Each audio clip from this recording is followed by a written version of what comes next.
So the question is, was Obama better than Trump? And obviously it's a little bit too early to tell, but considering what we see on the news with the protests and all this crap going on, people think that he was. But what are the people protesting, and who's protesting? We got these college students protesting. Now when Bush was up and he was going, and we had body bags, and we had attacks, and we had executive orders going out, is that constitutional without anybody's agreement to it? Except for the president himself as a dictator. Was anybody protesting Obama while he was doing that? Was anybody protesting the Bushes? No. But when Trump gets up, everybody has an easy target. Why? Because he's not as diplomatic. Why weren't people protesting Obama? Why weren't they critiquing all these things that Obama and past presidents were doing? No, they needed to do something silly like cheat on their wife to get in the spotlight as negativity. But why weren't people focusing on that? It's because we have something different now. We have somebody different.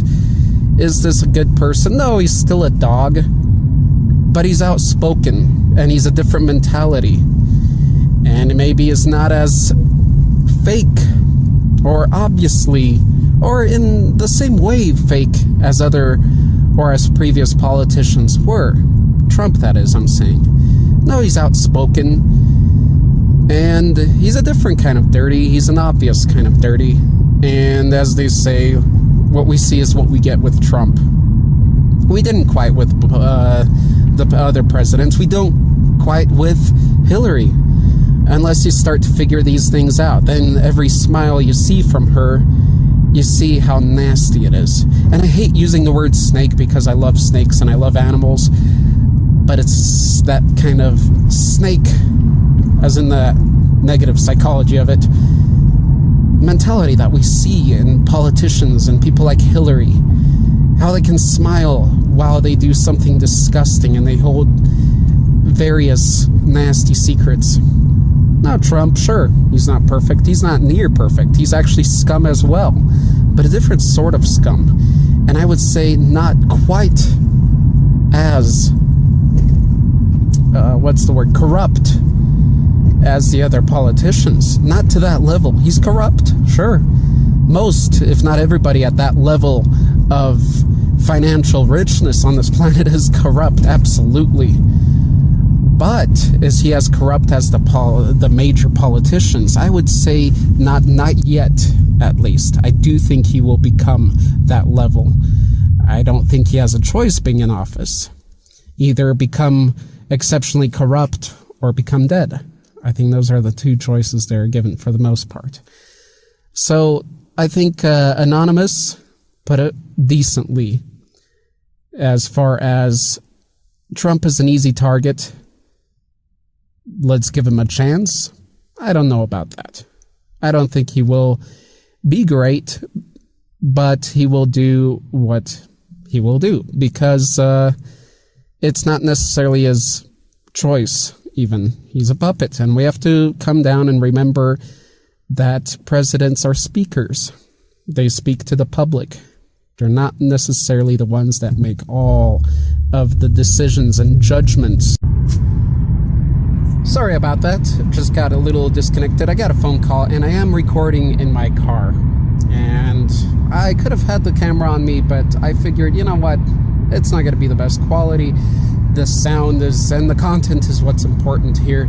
And I'll put up a picture or two to entertain you while you listen to this. But as I was saying, I think along the lines of Anonymous, even they missed a point in a message. And I don't know how legitimate it is, Anonymous, but it doesn't matter. It was the message that I was listening to. And it's that, you know, don't put all your trust into the president and the political system, well, as far as what the media is sending out, because there's always much, much more that meets the eye and the ear.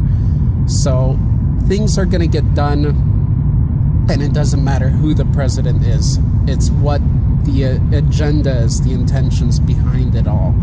Ooh. So keep that in mind and don't get lost, because here's another point.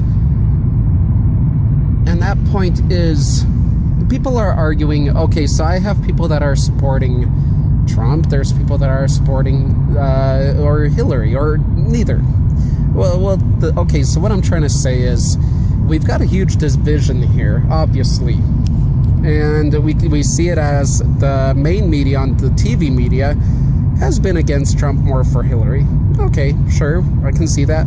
Democrats or libtards, as they call them, whatever. We have that side, and then you have the internet. I would say the internet is more in support of Trump. And I'm saying that because you see a lot of alternative media that you see on the internet, a lot of it didn't support anything in these recent politics, but suddenly they support Trump. And there's a problem in that. But, okay, so the whole point here is that we have a division. We have this media, and then we have internet or the alternative medias that are supporting this. Not all the alternative. Some even will support Hillary out of the alternatives. But the problem is we're being divided. There's a division, and it's part of an agenda, and people are falling for it, and they're acting upon it, which is just retarded, because they're missing the point here. They're focusing on these speakers, they're focusing on these puppets, and they're forgetting the main problems here. And you're questioning probably, so Arthur, what is the main problem here? Well, first, let me take you back to the saying, divide and conquer, order out of chaos. So divide something and you will conquer it. You will bring order to it. Create chaos, create problems, and then you can create order out of it. So that is an old saying within the ancient or the old secret societies, that a lot of these great or elite people, not great, not in my ways of thinking, but the elites, the rich, the politicians, they are part of these ways that dictate, that have these sayings, order out of chaos. And that means they have to create a problem so that the people focus on the problem, they get angry, and then those politicians or whatever, people in power, can create a solution for that problem. And that problem was never really there. They created it so that they can put on a solution that they wanted in power, and then people agree to it. Without the problem, maybe they would have never agreed to it. So that's why they create the problem first, then the people think, okay, we will do this, we should do this, and then the politicians do what they originally wanted to do. So that's what that means.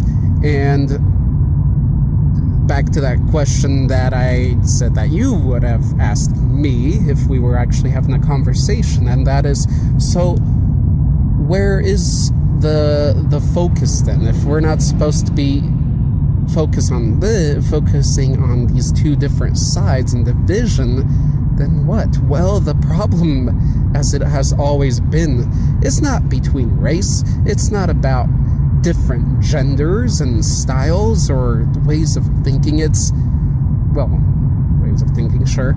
It's among the poor and the rich. It's with the rich. As we look at South Africa and how it's changed over the years, people are still angry with the black people, with the white people, and all this bullshit, and the Muslims, and this and that. Sure, there's terrorists and there's criminals. We can pick them out and we can take control of those situations. But that's not the main problem here. The main problem here is the rich. The rich people. Those are the people that run the banks, that run the countries, that run pedophile rinks around the world, that run Hollywood, that run a bunch of disgusting scum, nasty things. And that is the vile black that is ignored, that the media makes you disillusioned with. They distract you. They make you focus, oh, on Hillary, oh, on Trump. Oh, now they divide you up so that you have conflict amongst yourselves. But the rich, as always, as evil, as corrupt as they have always been, now they have an easy way to control you. Why? Because you can't even stand together. You can't even stand together. And once you fight one another, you become easier to control. So, say what you will about speaker, writer, researcher David Icke, if you even know who that is. But in a video cast as of late, he brought sort of a voice of reason to this. And he mentioned basically what I said here. And actually, he has quite a good analytical, observative side to all this. And I'm not bringing up his other metaphysical or that sort of, like the reptilian or alien stuff. That's not part of this conversation. And even when you listen to him, and you don't believe in that stuff or follow it, it doesn't matter. You can still take into effect. So that's just a quick thing to kind of clear your mind so that you don't get swayed by different wordings and topics.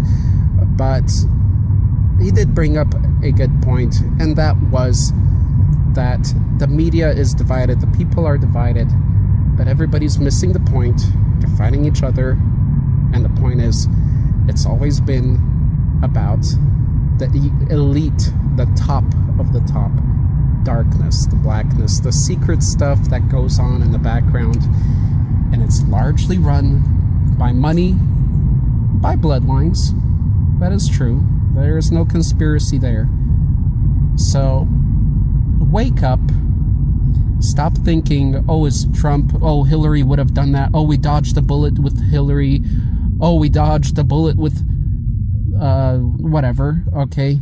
Stop thinking along those lines and focus on what the ultimate evil is, and that runs our countries and in the background, as that is what we need, what we are starting to gain awareness on, but slow. And now, in this divided state, not just in America, but around the world, we see this mentality, because America's that strong. But it's not even that America's that strong or loud, it's that it's a loud thing that happened now with these people being elected, and that awareness and how it's affecting other countries. And that's a lot of it is a delusion. It's a distraction. It's not an illusion necessarily, but it is a distraction from what always has been there from the times of kings and queens, that level of corruption. And if you want to change the world truly, focus on the elite, corrupt, rich. Thanks for listening, guys. If you did listen to this, and remember, I haven't been recording much. I did choose to record in the car because I knew that if I don't record this now, I won't again, and I've been skipping, and I have a lot of topics I want to discuss, topics that are deeper and more esoteric and weird than this. But let this be a start, and let's start the conversation. And you're always welcome to ask me a question. What are my thoughts, beliefs, or whatever about a certain topic, and it can get as weird as you like. The weirder it gets, the more I enjoy it, the more maybe even knowledgeable I am in it, because that's just where my focus has been in for a long time. But anyway, thank you for listening. I hope I can read something down in the comments, and I look forward to chatting with you guys.